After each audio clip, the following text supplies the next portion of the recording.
ಒಂದು ಪ್ರೌಡಾಗಿ ಹೇಳ್ತೀನಿ ಏನಂತ ಹೇಳಿದ್ರೆ ಕನ್ನಡಿಗ ಅಂತ ಹೇಳ್ಕೊಳ್ಳೋಕೆ ನಾನು ತುಂಬ ಖುಷಿ ಪಡ್ತೀನಿ. ಯಾಕಂದರೆ ನನಗೆ ನಮ್ಮ ಮಾತೃಭಾಷೆಗಿಂತ ನನಗೆ ತುಂಬ ಇಷ್ಟ ಆದ ಒಂದು ಭಾಷೆ ಯಾವುದು ಅಂತ ಹೇಳಿದ್ರೆ ಅದು ಕನ್ನಡ ತುಂಬ ಇಷ್ಟ. ಸೊ ಕನ್ನಡದಲ್ಲಿ ಕೂಡ ನಾನು SLC ಕೂಡ 100/99 ನಾನು ಸ್ಕೋರ್ ಮಾಡಿದ್ದೀನಿ ನಾನು SLC ಮಾರ್ಕ್ಸ್ಗಳಲ್ಲಿ. ಯಾಕಂದರೆ ಅದರಲ್ಲಿ ನೀವು ಅರ್ಥ ಮಾಡ್ಕೊಬೋದು ಎಷ್ಟು ಇಷ್ಟ ಅಂತ. ಸೊ ನಾನು ಓದಿದ್ದೆಲ್ಲ ಬೆಂಗಳೂರೇ. ನಂದು ಎಜುಕೇಷನ್ ನೋಡಿದ್ರೆ MBA HR ಆ್ಯಂಡ್ ಫಿನಾನ್ಸ್ ಅಂತ. ಯಾಕೆ ನಾನು 2 ಸ್ಪೆಷಲೈಸೇಷನ್ ತೊಗೊಂಡಿದ್ದೇನೆ ನಿಮ್ಗೆ ಎಲ್ಲರಿಗೂ ಗೊತ್ತು. ಬೆಂಗಳೂರಲ್ಲಿ ಕೆಲಸ ಸಿಗೋದು ತುಂಬ ಕಷ್ಟ. ಸೊ ಜಾಸ್ತಿ ಎಜುಕೇಷನ್ ಇದ್ದರೆ ದುಡ್ಡು ಸ್ಯಾಲ್ರಿ ಕೂಡ ತುಂಬ ಚೆನ್ನಾಗಿ ಬರುತ್ತೆ ಅಂತ ಹೇಳಿ 2 ಸ್ಪೆಷಲೈಸೇಷನ್ ತೊಗೊಂಡು ಮಾಡಿದೆ. MNC ಕಂಪ್ನಿಲೇ ನಾನು ವರ್ಕ್ ಮಾಡ್ತಾ ಇದ್ದೆ. ಲಾಸ್ಟ್ 5 years ಬ್ಯಾಕ್ ನಾನು ಜಾಬ್ ಕ್ವಿಟ್ ಮಾಡಿದೆ. ಸೊ ಆಗ ನನಗೆ ಸ್ಯಾಲ್ರಿ ಬಂದು 60,000 ಇತ್ತು. ಸೊ ಆಗ ಕೆಲಸಕ್ಕೆ ಹೋಗ್ತಿರುವಾಗಲೇ MNC ಕಂಪ್ನಿ. ಸೊ ನನಗೆ ಸ್ಯಾಟರ್ಡೆ ಸಂಡೇ ಆಫ್ ಇರ್ತಿತ್ತು. ಆ ಟೈಮಲ್ಲಿ ನಾನು ಪಾರ್ಟ್ ಟೈಮ್ ಆಗಿ ನಾನು ಈ ಬಿಸ್ನೆಸ್ ಡೈರೆಕ್ಟಾಗಿ ನಿಮ್ಮ ಥರನೇ ನಾನೇನು ಕುತ್ಕೊಂಡು ಕೇಳಲಿಲ್ಲ. ನನಗೆ ಹೆಲ್ತ್ ಇಶ್ಯೂ ಇತ್ತು. ಓಕೆನಾ, ಮೊದಲಿಗೆ ನಾನು ಗಿರೀಶ್ ಸರ್ಗೆ ಒಂದು ಚಪ್ಪಾಳೆ ಕೊಡಲೇಬೇಕು. ಪ್ರಾಡಕ್ಟ್ಸ್ ಬಗ್ಗೆ ಸರ್ ಒಂದು ಡೀಟೇಲ್ ಆಗಿ ನಮ್ಗೆ ಹೇಳಿಲ್ಲ. ಯಾಕಂದರೆ ಪ್ರಾಡಕ್ಟ್ ಬಗ್ಗೆ ಎಕ್ಸ್ಪ್ಲೈನ್ ನಿಮ್ಗೆ ಮಾಡಬೇಕು ಅಂತ ಹೇಳಿದ್ರೆ 2 ದಿನ ಬೇಕಾಗುತ್ತೆ ಅಲ್ವಾ ಸರ್? 2 ದಿನ ಬೇಕಾಗುತ್ತೆ. ಯಾಕಂದರೆ ನಮ್ಮ ದಿನನಿತ್ಯ ನಮಗೆ ಬೇಕಾಗಿರೋ ಎಲ್ಲ ಪ್ರಾಡಕ್ಟ್ಸು ಇದರಲ್ಲಿದೆ. ಸೊ ಪ್ರಾಡಕ್ಟ್ಸ್ಗೆ ಫಸ್ಟ್ ನಾನು ಒಂದು ಹ್ಯಾಟ್ಸ್ ಆಫ್ ಏನೇ ಹೇಳಬೇಕು. ಸೊ ಆ ಪ್ರಾಡಕ್ಟ್ ಮುಖಾಂತರ ನನಗೆ ಫೈಬ್ರಾಯ್ಡ್ ಅಂತ ಒಂದು ಇಶ್ಯೂ ಇತ್ತು. ಸೊ ನಾನು ತುಂಬ ಹಾಸ್ಪಿಟಲ್ಸ್ಗೆಲ್ಲ ಹೋದೆ. ಅಲ್ಲೆಲ್ಲ ಬಂದು ನಿಮ್ಮ ಯೂಟ್ರಸ್ ರಿಮೂವ್ ಮಾಡಬೇಕು ಅಂತ ಹೇಳಿದ್ರು. ಒಂದೊಂದು ಹಾಸ್ಪಿಟಲ್ಸ್ ಬಂದು ಲಕ್ಷ ಕೇಳಿದ್ರು. 1 ಲಕ್ಷ ಅಲ್ಲ, 2 ಲಕ್ಷ 3 ಲಕ್ಷ ಹಾಗೆ ಹೋಗ್ತಾ ಇತ್ತು. ಸೊ ಆ ಟೈಮಲ್ಲೇ ಬಂದು ನನಗೆ 95 ಮತ್ತು ವಿಮೆನ್ ಕಂಪ್ಯಾನಿನ್ ಸೈಕ್ಲೋವಾ ಅನ್ನೋ ಒಂದು ಪ್ರಾಡಕ್ಟ್ ನಾನು ತೊಗೊಂಡೆ. ಸೊ ಇದರಿಂದ ನನ್ನ ಫೈಬ್ರಾಯ್ಡ್ ಸರ್ಜರಿನ ರಿಮೂವ್ ಮಾಡಿದೆ. ಬಟ್ ಯೂಟ್ರಸ್ ಏನೋ ಒಂದು ರಿಮೂವ್ ಮಾಡಿಲ್ಲ. ಬಟ್ ಆ ಟೈಮಲ್ಲಿ ಏನು ಹೇಳಿದ್ರು ಅಂತ ಹೇಳಿದ್ರೆ ನಿಮಗೆ ಮಕ್ಕಳ ಭಾಗ್ಯ ತುಂಬ ಡೌಟು ಅಂತ ಹೇಳಿದ್ರು. ಬಟ್ 95 ವಿಮೆನ್ ಕಂಪನಿ ಮತ್ತೆ ಅದ್ಭುತವಾದಂಥ ಮಿರಾಕಲ್ ಪ್ರಾಡಕ್ಟ್ಸ್ ಅಂತ ಹೇಳಬೇಕು. ಮ್ಯಾರೇಜ್ ಆಗಿ ವಿತಿನ್ 1 year ಎಲ್ಲ ಬಂದು ಏನಾಯಿತು, ನನಗೆ ಫಸ್ಟ್ ಒಂದು ಗಂಡು ಮಗು ಆದರೆ ಈಗ 2ನೇ ಮಗು ಕೂಡ ಆಗಿದೆ. 2 ಗಂಡು ಮಕ್ಕಳಿದ್ದಾರೆ.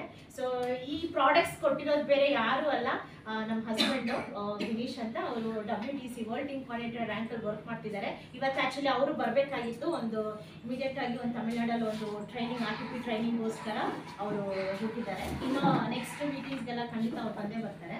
ಸೊ ಅವರೇ ನನಗೆ ಈ ಅವಕಾಶ ಕೊಟ್ಟಿದ್ದು. ಸೊ ನಾನು ಪ್ರಾಡಕ್ಟ್ ತಗೊಂಡೆ. ಪ್ರಾಡಕ್ಟಿಂದ ನನಗೆ ಹೆಲ್ತು ಚೆನ್ನಾಗಾಯಿತು. ಸೊ ನಾನು ಹ್ಯಾಪಿ ಆದೆ. ಹೌದಾ ಅಲ್ವಾ? ನಮಗೆ ಎಲ್ಲರಿಗೂ ಹೆಲ್ತ್ ಈಸ್ ವೆಲ್ತ್ ಅಂತ ಹೇಳ್ತಾರೆ. ಆರೋಗ್ಯವೇ ಮುಖ್ಯ ಅಲ್ವಾ? ಅಲ್ಲ, ಆರೋಗ್ಯ ಇದ್ದಂತೆ ನಮ್ಗೆ ಏನು ಬೇಕಾದ್ರೂ ಸಂಪಾದನೆ ಮಾಡ್ಬೋದಲ್ವಾ? ಸೊ ಅಂತ ಒಂದು ಅದ್ಭುತವಾದಂಥ ಪ್ರಾಡಕ್ಟಿಂದ ನನಗೆ ಹೆಲ್ತ್ ಇದಾಯಿತು. ಆದ ನಂತರ ನನ್ನ ಒಂದು ಒಳ್ಳೆ ವಿಷಯ ಇದ್ದರೆ, ಸರ್ ಹೇಳಿದ್ರಲ್ಲ, ಯಾವುದೋ ಒಂದು ಒಳ್ಳೆ ವಿಷಯ ಇದ್ದರೆ ನಾವೇನು ಮಾಡಬೇಕು, ಪ್ರಚಾರ ಮಾಡ್ತೀವೋ ಮಾಡಲ್ವಾ? ಹಾಗೆ ನನಗೆ ಇರುವಂತಹ ನಾವು ಜಾಸ್ತಿ ನಮ್ಮ ಫ್ರೆಂಡ್ ಸರ್ಕಲ್. ಸೊ ನಾನು ಆ ಕಂಪ್ನಿಗೆ ಹೋಗ್ಕೊಂಡು ನನ್ನ ಫ್ರೆಂಡ್ ಸರ್ಕಲಲ್ಲಿ ನನಗೆ ಈ ಥರ ಎಲ್ಲ ಆಯಿತು ಅಂತ ಹೇಳಿದೆ. ಆಗ ಅವ್ಳಿಗೆ ಒಂದು ಪ್ರಾಬ್ಲಮ್ ಇತ್ತು. ಏನು ಪ್ರಾಬ್ಲಮ್ ಅಂತ ಹೇಳಿದ್ರೆ ಪೀರಿಯಡ್ಸ್ ಪ್ರಾಬ್ಲಮ್, PCOD ಪ್ರಾಬ್ಲಮ್ ಇತ್ತು. ತುಂಬ ಕಡೆ ಆಯುರ್ವೇದ ಹಾಸ್ಪಿಟಲ್ಸ್ ಕಡೆ ಎಲ್ಲ ಟ್ರೀಟ್ಮೆಂಟ್ ತೊಗೊಂಡ್ರು, ಏನೂ ಅವ್ರಿಗೆ ವಾಸಿ ಆಗಿಲ್ಲ. ಆಗ ನಾನು ನಮ್ಮ ಹಸ್ಬೆಂಡ್ ಹತ್ರ ಕೇಳಿದೆ, ಈ ಥರ ಒಂದು ಪ್ರಾಬ್ಲಮ್ ಇದೆ, ಏನಾದರೂ ನಮ್ಮ ಹತ್ರ ಮೆಡಿಸಿನ್ಸ್ ಇದೆಯಾ ಅಂತ ಕೇಳಿದಾಗ ವಿಮೆನ್ ಕಂಪ್ಯಾನಿಯನ್ ಸೈಕ್ಲೋವಾ ಅಂತ ಹೇಳಿದ್ರು. ಮತ್ತು ಡೈಲಿ ಡಿಟಾಕ್ಸ್ ಅಂತ ಹೇಳಿ ಪ್ರಾಡಕ್ಟ್ ಇದೆ. ಇದು 3 ತೊಗೊಬೇಕು ಅಂತ ಹೇಳಿದ್ರು. ತೊಗೊಂಡು ಅವಳಿಗೆ ಎಷ್ಟು ವರ್ಷದಿಂದ 6 ವರ್ಷದಿಂದ ಇರುವಂಥ ಒಂದು ಪ್ರಾಬ್ಲಮ್ಮು ವಿತಿನ್ 6 monthsಲ್ಲಿ ಅದು ಕ್ಲಿಯರ್ ಆಯಿತು. ಫ್ರೆಂಡ್ಸ್, ಇದೆಲ್ಲ ನಂಬಿ. ಯಾಕಂದರೆ ನಿಮ್ಗೆ ಈಗ ಅವ್ರ ಜೊತೆ ಮಾತಾಡಿಸ್ಬೇಕು ಅಂದ್ರೂ ಕೂಡ ನಾನೀಗ ಫೋನ್ ಕಾಲಲ್ಲಿ ಕೂಡ ನಿಮಗೆ ಮಾತಾಡ್ಸೋದಕ್ಕೆ ನಾನು ರೆಡಿ. ಓಕೆನಾ? ಸೊ ಅವಳು ನನ್ನ ID-ಯಿಂದ ಒಂದು ಪರ್ಚೇಸ್ ಮಾಡಿ ಕೊಟ್ಟಾಗ ನನಗೆ 450 ಎಷ್ಟು ಸರ್ ಹೇಳಿದ್ರು, 1 ಕೋಟಿ, ವಾರಕ್ಕೆ 2,10,000 ರೂಪಾಯಿ. ವಾರಕ್ಕೆ 2,10,000 ರೂಪಾಯಿ ಇಮಿಡಿಯೇಟ್ ಆಗಿ ಸಿಗಲ್ಲ ಫ್ರೆಂಡ್ಸ್. ಓಕೆನಾ? ಅದಕ್ಕೆ ತುಂಬ ಹಾರ್ಡ್ ವರ್ಕ್ ಇದೆ. ಓಕೆನಾ? ನನಗೆ ಫಸ್ಟ್ ಮೈಲೇಜ್ ಇಂದ ಬಂದಿದ್ದ ಇನ್ಕಮ್ ಎಷ್ಟು ಅಂತಿದೆ, 415 ರೂಪಾಯಿ. ಓಕೆನಾ? ಅದು ಕೂಡ ಈಗಲೂ ಕೂಡ ನನ್ನ ಬ್ಯಾಗಲ್ಲಿ ನನ್ನ ಫೈಲಲ್ಲಿ ನಾನು ಮಾಡಿದ್ದೀನಿ. ಸೊ 415 ರೂಪಾಯಿ ಇನ್ಕಮ್ ಬಂದಾಗ ನನಗೆ ಖುಷಿ ಆಯಿತು. ಏನಿದು ಒಂದು ರೆಕಮೆಂಡ್ ಮಾಡಿದ್ದಕ್ಕೆ 415 ರೂಪಾಯಿ ಬಂತಲ್ಲ ಅಂತ ಹೇಳಿ ಏನು ಮಾಡಿದೆ, ಇದ್ರ ಬಗ್ಗೆ ಸ್ವಲ್ಪ ಇಂಟ್ರೆಸ್ಟ್ ಜಾಸ್ತಿ ಆಯಿತು, ತಿಳ್ಕೊಳ್ಳೋಣ ಅಂತ ಹೇಳಿ. ಹಾಗೆ ನೀವೆಲ್ಲ ಇವಾಗ ಇಲ್ಲಿ ನಿಜವಾಗ್ಲೂ ಗಿರೀಶ್ ಸರಿಗೆ, ವಿನೋದ್ ಸೋಲಮನ್ ಸರಿಗೆ, ಎಲ್ಲ ಲೀಡರ್ಸ್ಗೂ ಒಂದು ಧನ್ಯವಾದ ಅಂತ ಅವ್ರಿಗೆ ನಿಮಗೆ ಇಲ್ಲಿ ಇಟ್ಟು ಎಷ್ಟು ಅದ್ಭುತವಾದಂಥ ಒಂದು ಪ್ಲಾನಿಂಗ್ ಬಂದು ಸರ್ ಕೊಡ್ತಿದ್ದಾರೆ. ನಾನು ಈ ಪ್ಲಾನ್ ಕೇಳೋದಕ್ಕೆ ಎಲ್ಲೋಗಿದ್ದೆ ಗೊತ್ತಾ? ತಿರ್ಚಿಗೆ ಹೋಗಿದ್ದೀನಿ. ಅಲ್ಲಿ ತಿರ್ಚಿಗೆ ಹೋಗಿ, ಯಾಕಂದ್ರೆ ಆವಾಗ ಕಂಪ್ನಿದು ಮೀಟಿಂಗ್ಸ್ ಎಲ್ಲ ಅಲ್ಲಿತ್ತು. ಸೊ ಅಲ್ಲಿ ಹೋಗಿ ಕೇಳಿ ಇದ್ರ ಬಗ್ಗೆ ಅರ್ಥ ಮಾಡಿಕೊಂಡು ಆಮೇಲೆ ಡೀಟೇಲ್ ಆಗಿ ಸ್ಟಡಿ ಮಾಡಿದೆ. ಆಗ ನಾನು ಫಸ್ಟ್ ಏನು ಮಾಡಿದೆ ಗೊತ್ತಾ, ಇದನ್ನ ಹೇಗೆ ಒಬ್ರು ಮಧು ಸರ್ ಈಗ ಹೇಳಿದ್ರು, ಏನು ಇಲ್ಲಿ ಹಾರ್ಡ್ ವರ್ಕ್ ಇಂತ ಸ್ಮಾರ್ಟ್ ವರ್ಕ್ ಮಾಡಬೇಕು ಅಂತ ಹೇಳಿದ್ರು. ಹೌದಾ ಅಲ್ವಾ? Smart work. ಈಗ ಈ ಬೆಂಗಳೂರಲ್ಲಿ ಇರೋ ಅಂತ ಒಂದು ಕಂಡೀಷನ್ ಅಲ್ಲಿ ಈ ಟ್ರಾಫಿಕ್ ಅಲ್ಲಿ ಎಲ್ಲಾರು ಹೋಗಿ ಮೀಟ್ ಮಾಡೋದು ತುಂಬಾ ಕಷ್ಟನೇ. ಹೌದಾ ಅಲ್ವಾ? ಎಷ್ಟು ಜನ ಹೋಗಿ ಮೀಟ್ ಮಾಡೋಕ್ಕಾಗುತ್ತೆ? ನಮ್ಗೆ 1000 ಜನ ಗೊತ್ತಿರ್ತಾರೆ, ಬಟ್ ಎಲ್ಲಾರನ್ನೂ ಹೋಗಿ ಮೀಟ್ ಮಾಡೋದು ತುಂಬಾನೇ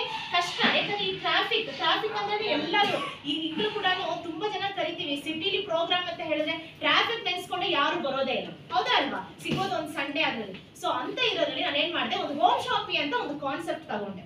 ಏನು ಹೋಮ್ ಶಾಪಿಂಗ್ ಕಾನ್ಸೆಪ್ಟ್ ಅಂತ. ಸೊ ಹೋಮ್ ಶಾಪಿಂಗ್ ಕಾನ್ಸೆಪ್ಟ್ ಅಲ್ಲಿ ಬಂದು ತುಂಬಾ ಪ್ರಾಡಕ್ಟ್ಸ್, ನಮಗೆ ಬೇಕಾಗಿರುವಂತ ಒಂದು ಪ್ರಾಡಕ್ಟ್ಸ್, ನಮ್ಮ ಇಷ್ಟದ ಕಂಪ್ನಿ ಬಂದು ಇದನ್ನೇ ತಗೊಳ್ಳಿ ಅಂತ ಹೇಳಲ್ಲ, ನಮಗೆ ಇಷ್ಟವಾದಂತಹ ಪ್ರಾಡಕ್ಟ್ಸ್ ತಗೊಂಡು ಇದೇ ತರ ಒಂದು ನಮ್ಮ ಎಲೆಕ್ಟ್ರಾನಿಕ್ ಸಿಟಿನಲ್ಲಿ ಒಂದು ಹೋಟೆಲ್ ಅಲ್ಲಿ ಬಂದು ನಾನು ಒಂದು ಫಂಕ್ಷನ್ ಇಟ್ಟೆ. ಎಲ್ಲರಿಗೂ ಟೀ ಕಾಫಿ ಸ್ನಾಕ್ಸ್ ಕೊಟ್ಬಿಟ್ಟು ಒಂದು ಫಂಕ್ಷನ್, ಅಲ್ಲಿ ನಮ್ಮ ಬೇಕಾಗಿರುವಂತಹ ದೊಡ್ಡ ಲೀಡರ್ಸ್ ಎಲ್ಲ ಕರೆದ್ಬಿಟ್ಟು ಅಲ್ಲಿ ನಮ್ಮ ಆರೋಗ್ಯದ ಬಗ್ಗೆ ಮಾಹಿತಿ ಕೊಟ್ಟು ಅಲ್ಲಿ ತುಂಬಾ ಜನ ಏನಾಯ್ತು, ನಾನು ಅಲ್ಲಿ ಪಬ್ಲಿಸಿಟಿ ಮಾಡಿದೆ. ಆ ಪಬ್ಲಿಸಿಟಿ ಅಲ್ಲಿ ವೆಲ್ಕಮ್ ಮಾಡಿರುವಂತಹ ಲೀಡರ್ಸೇ ಮಿಸ್ಟರ್ ಮೋಹನ್ ಮತ್ತೆ ಮಧು ಮತ್ತೆ ಲಿಯೋ ಅಂತ, ಇವ್ರು 3 ಜನ ಬಂದ್ರು. ಈಗ ಅವರು ಅದನ್ನ ಕೇಳಿದ್ರು. ಅವಾಗ ಕೇಳಿದಾಗ ಫಸ್ಟ್ ಅವ್ರು ಅಕ್ಸೆಪ್ಟ್ ಮಾಡಿಲ್ಲ, ಓಕೆನಾ? ಜಸ್ಟ್ ಹೇಳಿದ ತಕ್ಷಣ ಒಂದೇ ಸಾರಿ ಇದನ್ನ ಅರ್ಥ ಆಗಲ್ಲ, ಅಕ್ಸೆಪ್ಟ್ ಮಾಡಿಲ್ಲ. ನಂತರ ಏನ್ ಮಾಡಿದ್ರು, ಸ್ಲೋ ಆಗಿ ಅವರು ನನ್ನನ್ನು ವಾಚ್ ಮಾಡ್ತಾ ಇದ್ರು. ಏನೋ ಮೇಡಮ್ ಕರೆದ್ರು, ಹೋದ್ರು, ಕೈ ಚಪ್ಪಾಳೆ ತಟ್ಬಿಟ್ಟು ಟೀ ಕಾಫಿ ಕುಡ್ಕೊಂಡು ಹೋದ್ರು. ಆಮೇಲೆ ನನ್ನನ್ನು ಅವ್ರು ವಾಚ್ ಮಾಡ್ತಾ ಇದ್ರು. ವಾಚ್ ಮಾಡ್ತಾ ಇದ್ದಾಗ ನಾನು ಏನಾಯ್ತಿದ್ದೆ, ಬೆಳಿತಾ ಇದ್ದೀನಿ. ಇವರು ಹಾಗೆ ಇದ್ರು. ಮತ್ತೆ ಸೆಕೆಂಡ್ ಟೈಮು ಅವ್ರು ಮತ್ತೆ ನಮ್ಮನೆ ಹುಡ್ಕೊಂಡು ಬಂದು ಕೇಳಿದ್ರು, ಮೇಡಮ್ ನೀವು ಅವತ್ತು ಬಿಸ್ನೆಸ್ ಅವಕಾಶ ಕೊಟ್ಟಿದ್ರಿ, ಅದ್ರ ಬಗ್ಗೆ ಸ್ವಲ್ಪ ತಿಳ್ಕೊಳ್ಳೋಣ ಅಂತ ಮನೆಗೆ ಬಂದ್ರು. ಪ್ಲಾನ್ ಕೊಟ್ವಿ. ಅವರು 3 ಜನನು ID ಹಾಕಿದ್ರು.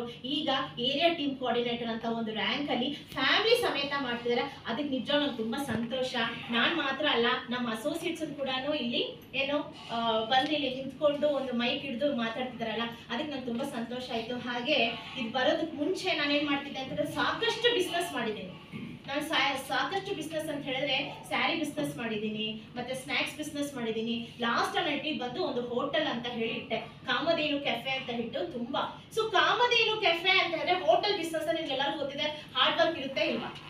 ಬೆಳಗ್ಗೆ 5 ಗಂಟೆ ಇಲ್ಲ 4 ಗಂಟೆಗೆ ಎದ್ದೋಡ್ಬೇಕು ಅಲ್ವಾ? 6 ಗಂಟೆಗೆ ಎಲ್ಲ ರೆಡಿ ಆಗ್ಬೇಕು ಅಂತ ಹೇಳಿದ್ರೆ 4 ಗಂಟೆಗೆ ಎದ್ದೋಡ್ಬೇಕು. ಸೊ ಅಲ್ಲಿ ನನಗೆ ಈ ಬಿಸ್ನೆಸ್ ಆ ಬಿಸ್ನೆಸ್ಗೂ ಅದ್ರಲ್ಲಿ ನಮ್ಗೆ ಪ್ರಾಫಿಟ್ ಇದೆ, ಹೋಟೆಲ್ ಪ್ರಾಫಿಟ್ ಇಲ್ಲ ಅಂತ ಹೇಳ್ತಿಲ್ಲ. ಬಟ್ ಈ ಬಿಸ್ನೆಸ್ಗೂ ಡೈರೆಕ್ಟ್ ಮಾರ್ಕೆಟಿಂಗ್ ಬಿಸ್ನೆಸ್ಗೂ ಆ ಬಿಸ್ನೆಸ್ಗೂ ವ್ಯತ್ಯಾಸ ಏನು ಅಂತ ಹೇಳಿದ್ರೆ, ಅಲ್ಲಿ ನಾನು ಒಬ್ಬಳೇ ಕಷ್ಟಪಡ್ಬೇಕು. ಇಲ್ಲಿ ಟೀಮ್ ವರ್ಕ್ ಏನಿರುತ್ತೆ, ಇಲ್ಲಿ ಟೀಮ್ ವರ್ಕ್ ಇರುತ್ತೆ. ಮತ್ತೆ ಅಲ್ಲಿ ಬಂದು ನಾನೇ ಬೇಗ 5 ಗಂಟೆಗೆ ಎದ್ದೊಳ್ಳಿ ನಾನೇ ಎಲ್ಲ ಮಾಡ್ಬೇಕು. ಅಲ್ಲಿ ನಾನು ಶಾಪ್ ಮುಚ್ಚಿದ್ರೆ ನನ್ಗೆ ಅವತ್ತು ಲಾಸು, ಹೌದಾ ಅಲ್ವಾ? ಬಟ್ ಇಲ್ಲಿ ನಾನು ಒಂದಿನ ಅಲ್ಲ, 1 ವಾರ ಅಲ್ಲ, 1 ತಿಂಗಳು ಕೂಡ ನಾನು ಎಲ್ಲಿ ಬೇಕಾದ್ರೆ ಎಂಜಾಯ್ ಮಾಡೋದಕ್ಕೆ ಊರಿಗೆ ಎಲ್ಲಿ ಹೋದ್ರು ನಮ್ಮ ಟೀಮ್ ಕಡೆಯಿಂದ ನಮ್ಗೆ ಏನ್ ಸಿಗುತ್ತೆ. ಬಟ್ ಅದಕ್ಕೆ ಮೇನ್ ಒಂದು ಇನ್ಕಮ್ ಮಾಡ್ಬೇಕು ಅಂತ ಹೇಳಿದ್ರೆ ಒಂದು ಟೀಮ್ ಅನ್ನ ನಾವು ಬಿಲ್ಡ್ ಮಾಡ್ಬೇಕು. ನೆಟ್ವರ್ಕ್ ಸರ್ ಹೇಳ್ತಾರೆ, ಒಂದು ನೆಟ್ವರ್ಕ್ ನಾವು ಬಿಲ್ಡ್ ಮಾಡ್ಬೇಕು. ಆತರ ಮಾಡಿದ್ರೆ ನಾವ್ ಎಲ್ಲಿ ಬೇಕಾದ್ರೂ ನಾವು ಚೆನ್ನಾಗಿ ನಮ್ಮ ಲೈಫ್ ನ ಎಂಜಾಯ್ ಮಾಡ್ಬೋದು. ಸೊ ಈ ರೀತಿ ಮಾಡಿ ಬಂದೆ. ಈಗ ನನ್ನ ಫ್ರೆಂಡ್ಸ್ ತುಂಬಾ ಖುಷಿ ಆಗ್ತಿದೆ ನನಗೆ. ಇಲ್ಲಿ ಮಾತ್ರ ಅಲ್ಲ, ಸೌತ್ ಇಂಡಿಯಾ ಎಲ್ಲ ಕಡೆ, ಆಂಧ್ರ, ತಮಿಳ್ನಾಡು, ಕೇರಳ, ಕರ್ನಾಟಕ 4 ಸ್ಟೇಟ್ ಅಲ್ಲಿ ಈಗ ಬಿಸ್ನೆಸ್ ನಡೀತಾ ಇದೆ. ಸೊ ನಂದು ಡ್ರೀಮ್ ಏನಪ್ಪಾ, ಸರ್ ಹೇಳಿದ್ರಲ್ಲ ಕನ್ಸು ಕಾಣಬೇಕು ಅಂತಂದ್ರೆ, ಯಾವತ್ತೂ ನಮ್ಮ ಬಿಸ್ನೆಸ್ ಅಲ್ಲಿ ಏನಂತ ಹೇಳಿದ್ರೆ ಕನ್ಸು ದೊಡ್ಡದಾಗಿ ಕಾಣಿದ್ರೇನೆ ನಮಗೆ ಏನಾದ್ರೂ ಚಿಕ್ಕದಾಗಿ ಸಿಗುತ್ತೆ ಅಂತ ಹೇಳ್ತಾರೆ. ಸೊ ನನಗೆ ವಿಮನ್ ಎಂಟರ್ಪ್ರನರ್ ಆಗ್ಬೇಕು ಅಂತ ತುಂಬಾನೇ ಖುಷಿ. ಸೊ MNC ಕಂಪನಿಯಲ್ಲಿ ಒಬ್ರು ಕೈ ಕೆಳಗಡೆ ಕೆಲಸ ಮಾಡ್ಕೊಂಡು ನಮಗೆ ಆಗುತ್ತಾ ಅಂತ ಹೇಳಿದ್ರೆ ಖಂಡಿತ ಸಾಧ್ಯ ಇಲ್ಲ. ಆವಾಗಲೇ ನಾನು ಇದನ್ನ ಯೋಚನೆ ಮಾಡ್ತಾ ಇರೋವಾಗಲೇ ನನಗೆ ಇದೊಂದು ಒಳ್ಳೆ ಒಂದು ಅವಕಾಶ. ಮೈ ಲೈಫ್ ಸ್ಟೈಲ್ ಅಂತ ಒಂದು ಖಂಡಿತ ನಾನು my lifestyle management Praveen Jason ಸರ್ಗೂ ಮ್ಯಾನೇಜ್ಮೆಂಟ್ಗೆ ಎಲ್ಲರಿಗೂ ನಾನು ಇವತ್ತು ಧನ್ಯವಾದಗಳನ್ನು ತಿಳಿಸ್ತೀನಿ. ಹಾಗೆ ಇಲ್ಲಿ ಬಂದಿರುವಂತಹ ಗ್ರೇಟ್ ಲೀಡರ್ ನಮ್ಮ special chief guest Vinod Solomon sir ಬಗ್ಗೆ ಹೇಳಬೇಕು ಅಂತ ಹೇಳಿದ್ರೆ, ಆಕ್ಚುಲಿ ಅವರು ಸಾಧಾರಣ ವ್ಯಕ್ತಿ ಅಲ್ಲ. Is a diamond executive.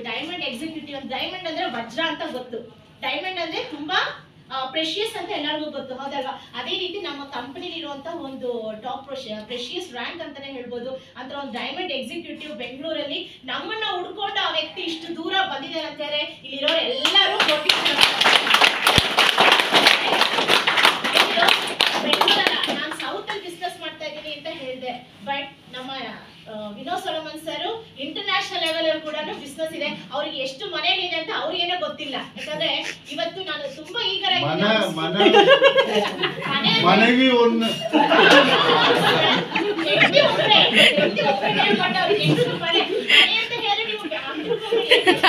Diamond executive ಅಂತ ಹೇಳಿದ್ರೆ ಅವ್ರ ಇನ್ಕಮ್ ಇಂದ ಈ ದುಡ್ಡು ಬರುತ್ತಲ್ವಾ, ನಮ್ಗೆ ನೋಡಿ ನಮ್ ಹೊಟ್ಟೆ ಹಸಿರುವಾಗ ಎಷ್ಟು ಹಾಕಿದ್ರು ನಮ್ಗೆ ಎಷ್ಟು ಹೊಟ್ಟೆ ತುಂಬುತ್ತೋ ಅಷ್ಟೇ ನಾವು ತಿಂತೀವಿ, ಹೌದಲ್ವಾ? ಬಟ್ ದುಡ್ಡು ಅನ್ಲಿಮಿಟೆಡ್ ಆಗಿ ಬಂದ್ರೆ ಏನ್ ಮಾಡಕ್ಕಾಗುತ್ತೆ? ಮನೆ ಆಯ್ತು, ಕಾರ್ ಆಯ್ತು, ಎಲ್ಲ ಆಯ್ತು, ಬಟ್ ಅದಕ್ಕೆ ಯಾವತ್ತೂ ಸ್ಟಾಕ್ ಅಂತ ಹೇಳಕ್ಕಾಗಲ್ಲ. ಅದೇ ರೀತಿನಲ್ಲಿ ಅವ್ರು ಬರೋ ದುಡ್ಡಲ್ಲಿ ಅವ್ರು ಎಷ್ಟು ಎಲ್ಲೆಲ್ಲಿ ಮನೆ ತಗೊಂಡಿದಾರೆ ಅಂತ ಅವ್ರಿಗೆ ನಾನು ಹೇಳಿದ್ ಮನೆ ಓಕೆನಾ? ಫ್ರೆಂಡ್ಸ್ ಯಾರು ತಪ್ಪಿಕೊಳ್ಳಬೇಡಿ. ಸೊ ಅಂತ ಒಂದು ಗಣ್ಯ ವ್ಯಕ್ತಿ ಇಲ್ಲಿ ಬಂದಿದ್ದಾರೆ. ಅವ್ರ ಸ್ಪೀಚ್ಗೋಸ್ಕರ ನಾನು ತುಂಬಾ ಈಗರ್ ಆಗಿದ್ದೀನಿ. ನಿಮ್ ತರನೇ ನಾನು ಕೂಡ ಹೊಸಬ್ರಿಗೆ ಅವ್ರ ಬಗ್ಗೆ ಗೊತ್ತಿಲ್ಲ, ಬಟ್ ಇಲ್ಲಿರೋ ಲೀಡರ್ಸ್ ಎಲ್ಲರಿಗೂ ಗೊತ್ತು. ಹಾಗೆ ನಮ್ಮ CTC ರ್ಯಾಂಕ್ ಇರೋ ಕಾಂಟಿನೆಂಟಲ್ ಟೀಮ್ ಕೋಆರ್ಡಿನೇಟರ್ ರ್ಯಾಂಕ್ ಇರುವಂತಹ ರಂಜಿತ್ ಸರ್ ನಾಮಕಲಿಂದ ಬಂದಿದ್ದಾರೆ. ಸರ್ ನಿಮಗೂ ಕೂಡ ತುಂಬಾ ಧನ್ಯವಾದಗಳು. ಇವತ್ತು ಅವರು ಆಕ್ಚುಲಿ ತಮಿಳು ಬಟ್ ಕನ್ನಡನೂ ಮಾತಾಡ್ತಾರೆ. ಇವತ್ತು ಕನ್ನಡದಲ್ಲಿ ಸ್ಪೀಚ್ ಕೇಳೋಣ ಅಂತ ಅವ್ರು ಏನ್ ಮಾತಾಡ್ತಾರೆ ಅಂತ ಸ್ವಲ್ಪ ಈಗರ್ ಆಗಿದ್ದೀನಿ. ಹಾಗೆ ನಮ್ಮ ಗ್ರೇಟ್ ಲೀಡರ್ ಇವತ್ತು GTS ಪ್ರೆಸೆಂಟೇಷನ್ ಮಾಡ್ಕೊಟ್ಟಿರುವಂತಹ ನಮ್ಮ ನ್ಯಾಷನಲ್ ಟೀಮ್ ಕೋಆರ್ಡಿನೇಟರ್ ಆಗಿರುವಂತಹ ಗಿರೀಶ್ ಸರ್ ಬಗ್ಗೆ ಹೇಳ್ಬೇಕು ಅಂದ್ರೆ ಅವ್ರ ಟ್ರೈನಿಂಗ್ ಅಂದ್ರೆ ತುಂಬಾ ಅದ್ಭುತ. ನೋಡಿದ್ರಲ್ಲ, ಇವತ್ತು ಸಿಂಪಲ್ ಆಗಿ ಹೇಳಿದ್ರು. ಒಂದೊಂದ್ಸರಿ ಒಂದು ಪ್ರಾಡಕ್ಟ್ ಟ್ರೈನಿಂಗ್ ಎಲ್ಲ ಕೇಳಬೇಕು, ಹಂಗೆ ಒಂದು ಸಣ್ಣ ಮಗು ಕೂಡ ಅರ್ಥ ಆಗುತ್ತೆ. ನಾನು ಯಾವತ್ತಪ್ಪ ಅವ್ರ ತರ ಒಂದು ಟ್ರೈನಿಂಗ್ ತಗೊಳ್ತೀನಿ ಅಂತ, ಅದಕ್ಕೆ ಅವ್ರದೇನೋ ಟ್ರೈನಿಂಗ್ ಇದೆ. ನಾನು ಲಾಸ್ಟ್ ಟೈಮ್ ಒಂದು ಮಿಸ್ ಮಾಡ್ಕೊಂಡ್ಬಿಟ್ಟೆ, ಈ ಸರಿ ಮಿಸ್ ಮಾಡದೆ ನಾನು ಬಂದಿದ್ದೀನಿ. ನಿಮಗೂ ಕೂಡ ಈ ನೆಕ್ಸ್ಟ್ ಸೆಷನ್ ಅವ್ರದ್ದೆ. ಸೊ ನಾನು ಏನ್ ಹೇಳ್ತೀನಿ ಹೊಸಬ್ರು ಬಂದಿರೋರಿಗೆ, ನೋಡಿ ನಮ್ಗೆ ಒಂದು ಮಂತ್ಲಿ ಸರ್ ಕೇಳಿದ್ರಲ್ಲ, ಈಗ ಬರ್ತಿರೋ ಸಂಬಳದಲ್ಲಿ ಎಲ್ಲರೂ ಹ್ಯಾಪಿನಾ? ಎಲ್ಲರೂ ಹ್ಯಾಪಿನಾ? ಇಲ್ಲ. ಸೊ ಒಂದು ಎಕ್ಸ್ಟ್ರಾ ಇನ್ಕಮ್ ಬೇಕೇ ಬೇಕು ಅಲ್ವಾ? ನೋಡಿ, ಏನಿಲ್ಲ ಅಂದ್ರೂ ಮನೆ ಬಾಡಿಗೆ ಕಟ್ಬೇಕಾ?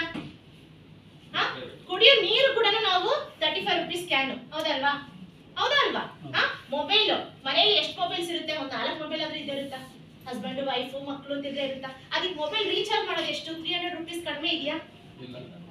EB bill ಕಟ್ಬೇಕಾ?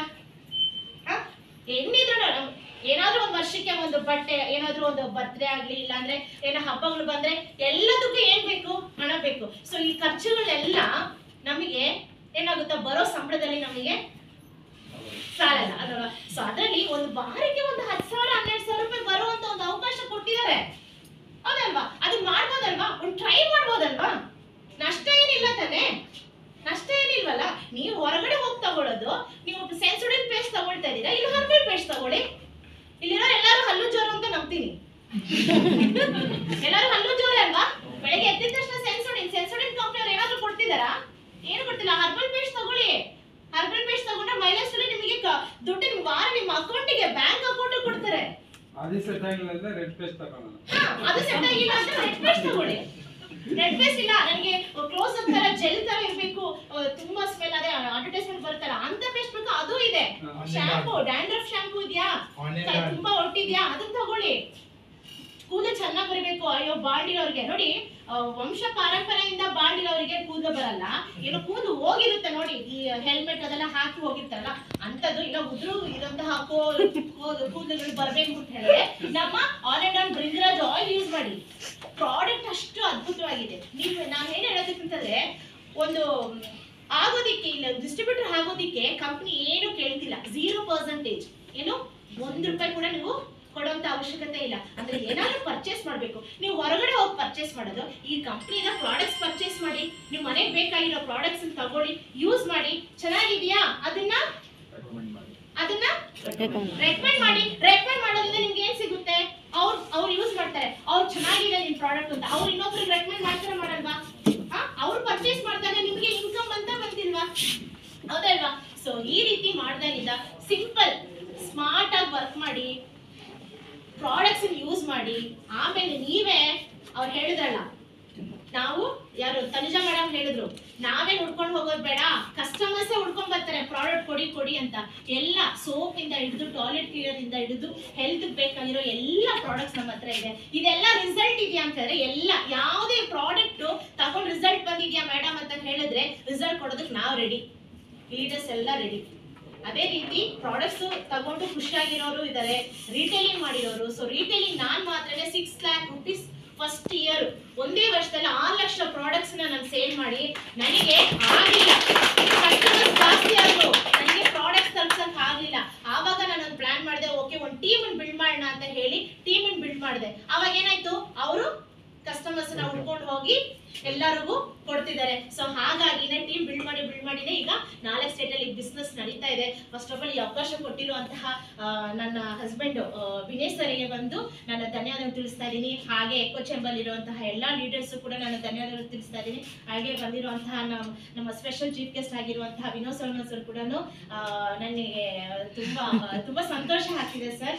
ಹಾಗೆ ಎಲ್ಲರಿಗೂ ಇಲ್ಲಿ ಬಂದಿರೋ ಲೀಡರ್ಸ್ ಎಲ್ಲರೂ ಹೊಸಬ್ರು ಎಲ್ಲರೂ ಒಂದು ಒಳ್ಳೆ ಆಪರ್ಚುನಿಟಿ ಇದೆ, ದಯವಿಟ್ಟು ದಯವಿಟ್ಟು ಮಿಸ್ ಮಾಡಬೇಡಿ ಅಂತ ಹೇಳ್ತಾ ನೆಕ್ಸ್ಟ್ ನಮ್ಮ NTC national team coordinator anchor ಇವಾಗ ನಮ್ಮ ಗಿರೀಶ್ ಸರ್ ಕರ್ನಾಟಕ, ಇವರಿಗೆ ಬಿಸ್ನೆಸ್ ಅಂತ ತೋರಿಸಿದ್ರಲ್ಲ 10 ಇನ್ಕಮ್ಸ್ ಬರುತ್ತೆ ಅಂತಾರ, ಅದ್ರಲ್ಲಿ ಒಂದ್ 2 ಇನ್ಕಮ್ ಬಿಟ್ಬಿಟ್ಟು ಮಿಕ್ಕಿದ ಎಲ್ಲ ಇನ್ಕಮ್ ಅನ್ನ ತಿಂಗಳು ತಗೊಳ್ತಿರುವಂತ ಒಂದು ಗ್ರೇಟ್ ಲೀಡರ್ ಅಂತಾನೆ ಹೇಳ್ಬೋದು. Energetic, hard work, smart leader ಅಂತಾನೆ ಹೇಳ್ಬೋದು.